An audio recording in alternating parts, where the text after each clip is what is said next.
కావాలి. బాలకోటే గారు ఒక్క నిమిషం మీరు క్వశ్చన్ వినాలి. ఇప్పుడు వైసీపీ అధికారంలో ఉన్నప్పుడు టీడీపీని టార్గెట్ చేసిన వాళ్ళంతా ఇక్కడ జైలుకే అంటారా మీరు? ఎస్, జైలుకే మేడం. అంటే ఏంటి ఇప్పుడు లోకేష్ రెడ్ బుక్ రాజ్యాంగం నడుస్తోందని వైసీపీ నేతలు అంటారు. అదే రెడ్ బుక్ బ్లూ బుక్ తర్వాత సంగతి వాళ్ళే చెప్తున్నారు కదా, అరెస్ట్ చేస్తామని. ఇప్పుడు ఏంటి నెక్స్ట్ టార్గెట్? కొడాలి నాని, రోజా, అనిల్ కుమార్ బాలకోట గారు నాకు ఒకటి తెలియగలుగుతాను. మీ పట్టుదల, మీ పగ, మీ పట్టుదల, మీ క్రియాశీలత అంతా వీటి మీదేనా? మీరు ఇచ్చిన సంక్షేమ పథకాలు నెరవేర్చాలి, వాటి కోసం పోరాడాలి, వాటి కోసం నిలబడాలి, ప్రజలకు న్యాయం చేయాలి, వాటి మీద ఈ చిత్తశుద్ధి ఈ క్రమశిక్షణ వాటి మీద కనపడలేదు కదండి. బాధాకరంగా ఉంది. ఈ చిత్తశుద్ధి క్రమశిక్షణ ప్రజల విషయంలో ఆలోచించండి. ఇదే చేస్తాం, చించేస్తాం, మేము అన్నమాట కట్టుబడతాం, మేము రెడ్ బుక్ అన్నాం, కనుక చేసి తీరుతాం అని చిత్తశుద్ధి ప్రగల్భాలు ప్రజలకు చేసే సంక్షేమ పథకాల మీద చూపించండి. అది ఇంతవరకు అన్యాయం చేస్తున్నారు. మీరు చెప్పిన మాట ఒక్కటి నెరవేర్చట్లేదు. ప్రజలు నిరాశ నిస్పృహతో ఉన్నారు.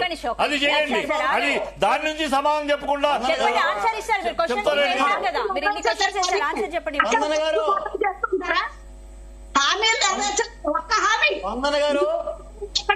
చెప్పండి బాలకోటే గారు, ఇప్పుడు చిట్టిబాబు గారు అడిగారు కదా, చెప్పండి ఆన్సర్ చెప్పండి. చెప్తున్నా వినండి. ఇప్పుడు నా మీద చిట్టిబాబు గారు వయసులో పెద్దోళ్ళు, ఆయన అంత ఆవేశపడి మాట్లాడుతుండు. నేను ఎలా మాట్లాడాలి? నీవు నేర్పిన విద్యయే నీరజాక్షి. నువ్వు పాఠాలు నేర్పావు కాబట్టి కూటమి ప్రభుత్వం నేర్చుకుంది. నువ్వు అనిచావు కాబట్టి వాళ్ళు తిరగబడుతున్నారు. వాళ్ళని అందరూ అరెస్ట్ చేశావు కాబట్టి మిమ్మల్ని చేస్తున్నారు. మీరు నేర్పిన పాఠాలు తప్ప వాళ్ళు కొత్తగా ఏం చేయాలి? అదే నేర్పారండి. మరి సంక్షేమ పథకాల్లో 90% నెరవేర్చడం నేర్పారు.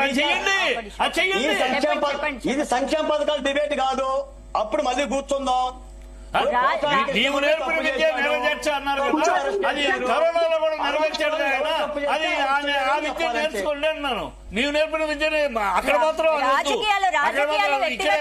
నేర్పారు. మరి ఇవన్నీ మీరే చెప్తున్నారు కదా, నీవు నేర్పిన విద్య నెరవేర్చాలి. ఓకే, కరెక్టే బాలకోట గారు. వాళ్ళు నేర్పిన విద్య మీరు చేస్తున్నారు. వాళ్ళు మిగతా సంక్షేమ పథకాల్లో కరోనాలో కూడా 90% ఇచ్చారు. అది చేయండి, అది కూడా చేయండి. ఆ విద్య కూడా మరి అక్కడ మాత్రం అది కాదు, అక్కడ మాత్రం అనుసరించు, ఇక్కడ మాత్రం అంటే మీరు సంక్షేమ పథకాల మీద డిబేట్ పెడితే మాట్లాడతారు వాళ్ళు వచ్చి. దాన్ని అడగండి, మీరు తప్పలేదు. చెయ్యకపోతే అడగండి. మీరు ప్రజల్లో ఉన్నది అదే, ప్రజల్లో ఉన్న ఎదురు చూపు అదే. సంక్షేమ పథకాలు వస్తాయని అక్కడ నిరాశ నిస్పృహలో ఉన్నారు. ప్రజలు దగా పడ్డాము, ప్రజలు మోసపోయాము అని అనుకుంటున్నారు.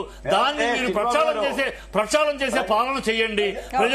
ప్రజలకి నమ్మకం వచ్చేలా చెయ్యండి. అది చెయ్యండి. ఇది కాదు దీనివల్ల వచ్చేది లేదు, ప్రజలకు వచ్చే ప్రయోజనం లేదు, లాభము లేదు, నష్టం లేదు. ఈ అరెస్టుల వల్ల ప్రజలకు ఏమీ లేదు. ప్రజల కోసం ఆలోచించండి. మీరు చెప్తే ప్రజలు సంతోషపడేలా, ప్రజలు నిరాశ నిస్పృహలతోనూ మోసపోయాము, అన్యాయం జరిగిపోయింది, మేము వంచబడ్డామని ఫీల్ అవుతున్నారు. వాళ్ళకి ఆ విశ్వాసం కల్పించడం అలా కాదు. ఆ పాలన చేయండి. ప్రజల కోసం పాలించండి, ఈ పగల కోసం కాదు. రైట్. ఇప్పుడు బాలకోటే గారు ఇన్ని క్వశ్చన్లు అడిగారు, మీరు చెప్పండి ఇప్పుడు ఏంటి